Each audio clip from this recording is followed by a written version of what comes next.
Déclaration du SNEC du vendredi 11 octobre 2024 à l'occasion de l'année académique 2024-2025.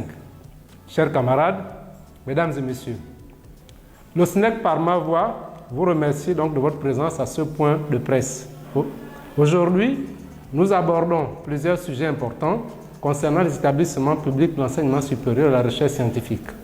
Pour commencer, le SNEC tient à souhaiter bon courage à tous les universitaires qui reprennent progressivement le chemin des amphis et des laboratoires, bien que certaines conditions de travail ne soient pas toujours favorables à leur épanouissement intellectuel. Au moment où débute l'année académique 2024-2025, le SNEC, en tant que représentant des enseignants et chercheurs, veut une fois de plus attirer l'attention des plus hautes autorités du pays et de tous les acteurs de la gouvernance universitaire sur les maux qui peuvent entraver le bon fonctionnement des établissements d'enseignement supérieur et de la recherche scientifique tout au long de la présente année. Le SNEC note déjà que cette année académique commence avec de nombreux projets dans l'enseignement supérieur et la recherche scientifique. Il y a entre autres la construction de nouvelles universités, OIM et MUILA, la relance des travaux de celles du Cap Esterias et de Port-Gentil, la création des centres universitaires provinciaux en Logoué, Lolo et le Moyen-Logoué. Entre-temps, il y a eu, entre autres, la création de nouveaux établissements dans les universités existantes, la création des centres numériques dans 5 établissements, la révision des programmes de formation, l'organisation et le regroupement des formations doctorales, la structuration du calendrier académique, etc. Mais toutes ces initiatives seront-elles implémentées si le défi infrastructurel n'est pas relevé? En effet, le manque criard des infrastructures universitaires reste l'un des maux qui plombent tous les établissements publics de l'enseignement supérieur et de la recherche scientifique au Gabon. C'est pourquoi les enseignants-chercheurs et chercheurs se sont étonnés d'entendre le porte-parole du CTRI le 31 août dernier qui affirmait, je cite, « Les universités seraient modernisées, les laboratoires totalement équipés et mis à niveau aux normes internationales. » Fin de citation. Des propos qui ne reflètent pas la réalité. Le SNEC avait espéré que la dotation de 13 milliards en novembre de l'année dernière, qui visait justement à, je cite, soulager ces établissements sur le plan des infrastructures et sur le plan du fonctionnement, allait en partie résoudre le problème. Rien n'est fait. Un détour sur les chantiers lancés à cette occasion montre qu'ils sont inachevés pour certains, à l'arrêt pour d'autres, et d'autres bâtiments prévus ont été simplement abandonnés, malgré les déclarations sur les médias publics qui affirment le contraire. En réalité, c'est à peine quelques salles de classe et pavillons des cités universitaires qui ont été effectivement livrés. Ceci nous amène à nous arrêter un moment sur la situation chaotique que traverse l'Institut supérieur de technologie, IST, où nous faisons cette déclaration. Pour dire que le déménagement de cet établissement de la zone d'Olomi à Bikele a ajouté d'autres problèmes au fonctionnement. Déjà, l'éloignement du site pose non seulement le problème du coût de transport, mais également celui de la durée du trajet, 3 à 4 heures par jour. De plus, l'étroitesse des salles de classe, le manque d'eau courante et des lieux d'aisance, ainsi que l'absence d'électricité industrielle ne présentent pas un cadre d'apprentissage très favorable.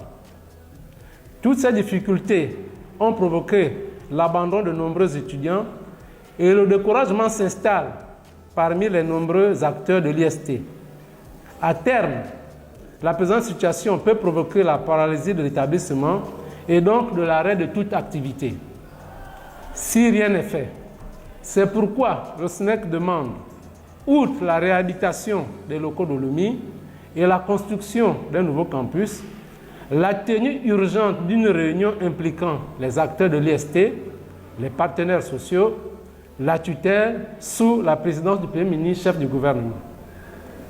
Chers journalistes, chers camarades, mesdames et messieurs, À côté de ces défis infrastructurels, d'autres points de revendication restent insatisfaits à ce jour.